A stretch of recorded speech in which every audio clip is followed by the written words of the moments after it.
Before I invite you, allow me just to say this in a minute. That this generation owes the generation that fought for the political freedom of Kenya, the debt of fighting for the economic freedom of our country.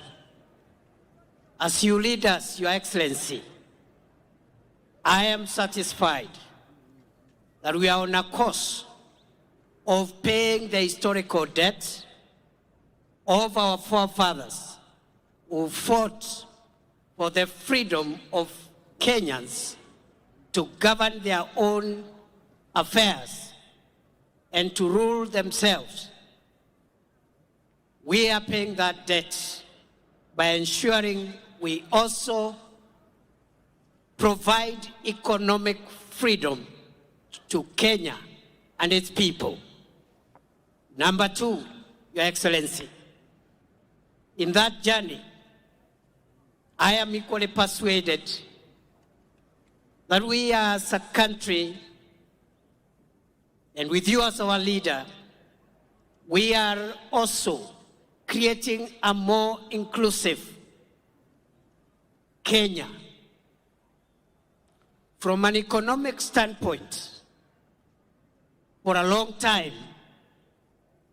the investment of national resources, especially in supporting the value chains from where the majority of our people derive their income, those resources have sometimes forgotten certain sectors. I am glad, under your administration, Your Excellency, we are spending more money, not only to strengthen the traditional value chains in tea and coffee and all the other important crops grown in our country, not just in livestock development, but we are also spending enough resources to provide support to fisher folk and make sure our country maximizes from our blue economy resources. Finally, Your Excellency, as we live and travel this journey, it is also clear on us that between yourself and His Excellency Raila Odinga, you are speaking to our nation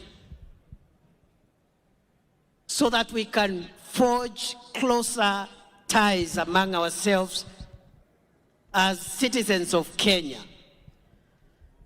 reduce barriers brought about by politics, ethnicity, religion. And going forward, Your Excellency, we look forward to your partnership, yourself and His Excellency Raila Odinga, and the rest of us who are fortunate to be in leadership positions, to build a more united Kenya, a more inclusive Kenya, where one's place of birth, religion, ethnicity doesn't have to count. Rather, their merit and what they bring on board in the contribution of our national development is what matters. I want to appeal that we also bring on board all generations so that the younger people, the older people, the children, and even the generations to come, we all find ourselves in that one ecosystem because we all belong to this country. No generation is superior to the other. The older people have a role to play. The younger people have a role to play. Our children have a role to play. Even the unborn, when they arrive in the world through Kenya, they will have a role to play. Nakushukuru Mheshimiwa Rais, na mimi nataka nikuambie nitaendelea kusaidia vile unajaribu kuunganisha Kenya.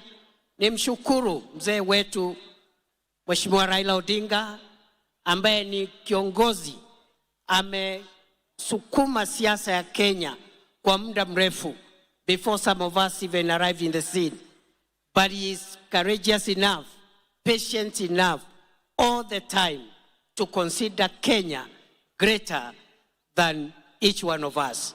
Na kwa hayo mengi, Mheshimiwa Rais, allow me, fellow Kenyans, that we be upstanding as we invite President William Ruto to come and address us.